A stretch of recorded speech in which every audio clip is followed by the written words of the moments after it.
Hello, this is Matt on the Moon Lambo channel. Got 3 topics to share with you in this latest Moon Lambo Hot Jam. You know what? Did you know, this is a fun little fact, that Ripple does not control the price of XRP? Did you know that there are a ton of different developers building on top of the XRP ledger? In fact, one developer, which is not Ripple, has developed something that you've probably heard of at this point, and announced yesterday that they have 50,000 daily active users. And so to think that what was built by this man and his company, this independent non-Ripple developer, and with the movement of flow, like it's just somehow facilitating the movement of XRP, an unregistered security of a company in the United States, when this firm isn't even in the United States, it's completely bonkers. But it also shows really cool adoption of XRP and the XRP ledger, so I wanted to highlight that as well. Also got some updates for you from a legal perspective having to do with Ripple's expert witnesses. I made a video recently talking about that, and I had some additional insight from a couple attorneys within the community on that. And then there's also this headline from the Daily Hodl. Ripple's survey says 85% of countries in the world will adopt this class of crypto assets within 4 years. And you'll see as I go through this, it just proves that Ripple's on the right track, because they're talking about central bank digital currencies, and XRP can be the glue for all of this, just like TCP/IP is the glue of the internet. In terms of moving money around, converting from one fiat currency to another, you need something to facilitate that, and XRP can be that glue. But before going any further, I do want to be clear, I do not have a legal or financial background of any kind. I am not offering legal or financial advice, and you definitely should not buy or sell anything because of anything I say or write. I'm just an enthusiast who enjoys making YouTube videos about crypto-related topics, but just as a hobby and just for fun. Now, here's a tweet from Crypto Eddie, my fellow XRP YouTuber. And she shared this video clip. I'm not going to play it for the purposes of this video, but it's a video clip of Wietse Wind, who is the founder of XRPL Labs, who has created the Sum wallet, XUMM Sum wallet. And at an XRP meetup in Tokyo, literally yesterday, this video of him speaking was played. And Crypto Eddie pretty well summed it up here by writing the following. She said, "Today at the XRP meetup in Tokyo, Wietse Wind sent a great message." And check out these stats. This is incredible. And mind you, of course, this is all, according to the SEC, it's just facilitating the movement of unregistered securities of Ripple, which would be XRP. That's all this is. That's what they'd say. Despite genuine adoption, not having to do with Ripple. Here are the stats from Crypto Eddie. And she shared this from Wietse Wind, of course. But anyway, 700,000 people have installed the Sum wallet. 350,000 active users across the world, and 50,000 using on a daily basis. That's incredible. And all of this, of course, the SEC claims, it's all for Ripple. It's to move that XRP security thing.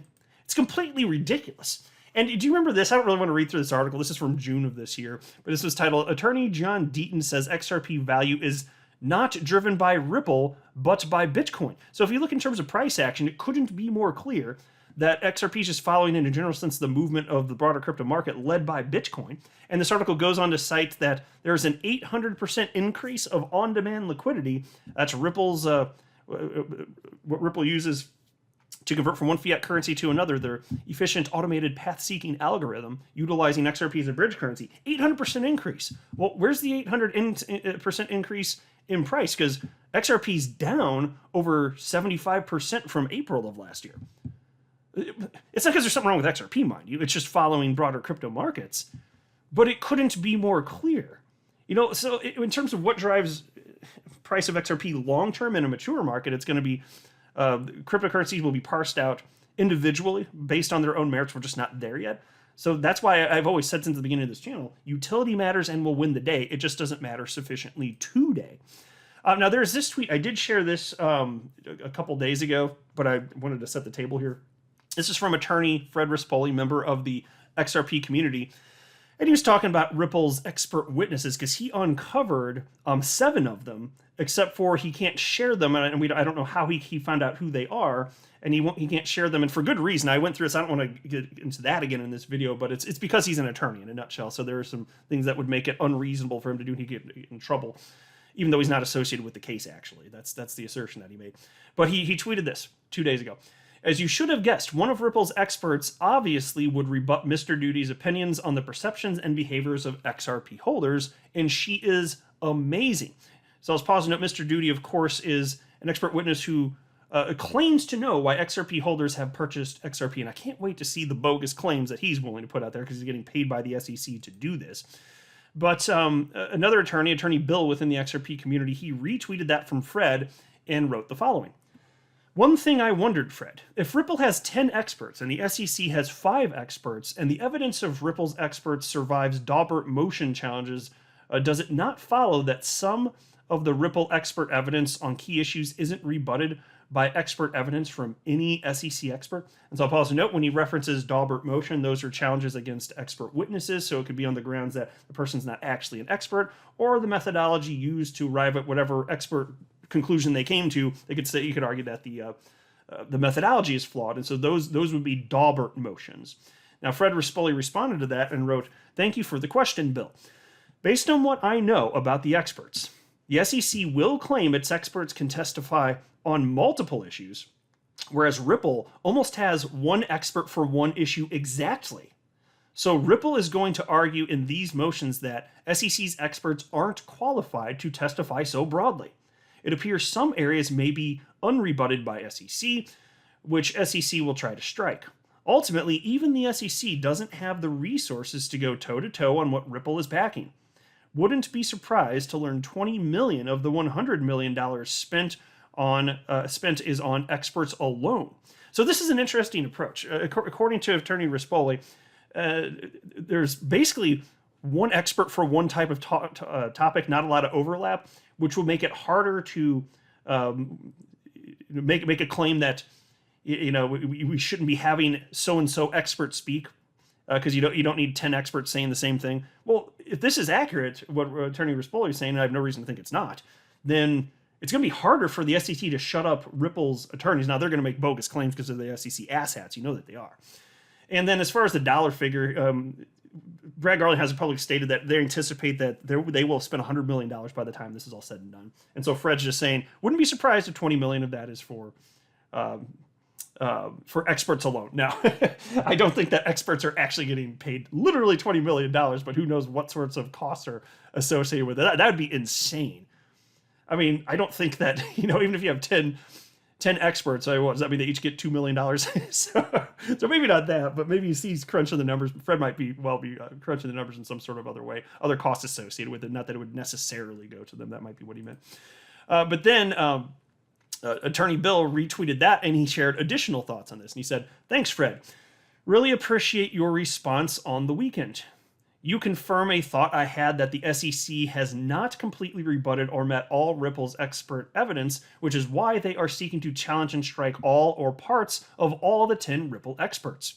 I have spent some time lately comparing the differences between US and Australian principles on expert evidence, and apart from a greater emphasis in Australian court rules on the expert's duty to the court and no dedicated process for dealing with challenges pre-trial to expert evidence like Daubert motions, the principles surrounding expert evidence are broadly the same."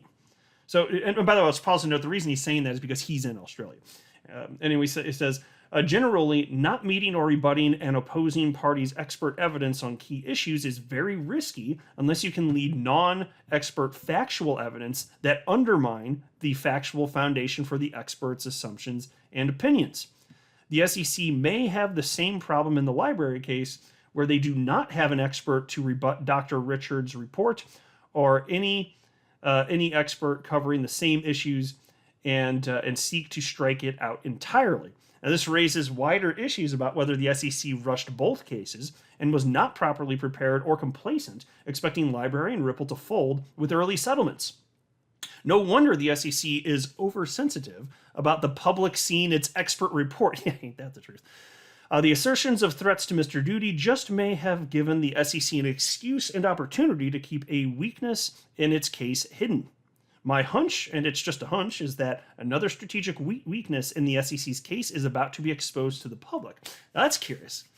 And if so, we'll see what it is sooner than later, but It's interesting perspective, so I thought I'd share it with you. And then there's this. Ripple survey says 85% of countries in the world will adopt this class of crypto assets within 4 years. A new Ripple survey reveals what experts think about the potential for one crypto niche to see widespread mainstream adoption. In the fall of 2021, Ripple asked over 1,600 business participants across 22 countries to discuss what they thought of central bank digital currencies, or CBDCs for short. Those surveyed were divided into two equal groups, one representing financial institutions and the other group representing non-financial businesses making cross-border payments. Now, the report reveals that the vast majority of the respondents polled believe widespread CBDC adoption is in sight. And here's a quote. With 85% saying they believe central bank digital currencies will be adopted in their country within the next 4 years, end quote. And so I just wanted to highlight this because it's worth noting that this is a major part of Ripple's approach. They see the writing on the wall. Central bank digital currencies are coming. It's just a new digital representation of what already exists. It's not like it changes underlying monetary policy for the dollar or the yen or pick your fiat currency. It doesn't matter. But they're coming, and it's going to make the world a lot more connected, and you need to be able to glue this together so that you can have real-time payments and settlement. XRP is the only cryptocurrency that's being used in enterprise commercial software today for this particular purpose. And so CBDCs, you plug XRP in there, you can convert from one to the other instantaneously. So this is the world that we're approaching, and I think pretty much every country on the planet, if you let enough time pass, is going to have central bank digital currencies. So whether you like them or don't like them, and I do have my concerns because they could be used as a surveillance mechanism for, among others. There are a lot of legitimate concerns. There are also a lot of efficiencies that may be picked up. But I'm always worried about an overreaching government, so that's the perspective that I'm coming from here. Either way, though, it's coming. It's definitely coming, and XRP can glue this all together. This is a big part of Ripple's bet. And so even though in the future it may be the case that individual developers like WeSay for example, will have a much bigger impact on the long-term viability of XRP, the most well-known use case for XRP today, admittedly, is XRP as a bridge currency. And it's so useful. I'm going to keep monitoring this, but it looks highly likely to actually be adopted globally for this particular use case. Now, there's no way to know for sure because it is early. It's 2022. But man, things look optimistic for XRP. I'm not a financial advisor. You should not buy or sell anything because of anything I say or write. That would be a very, very, very bad idea. Until next time, to the moon, Lambo.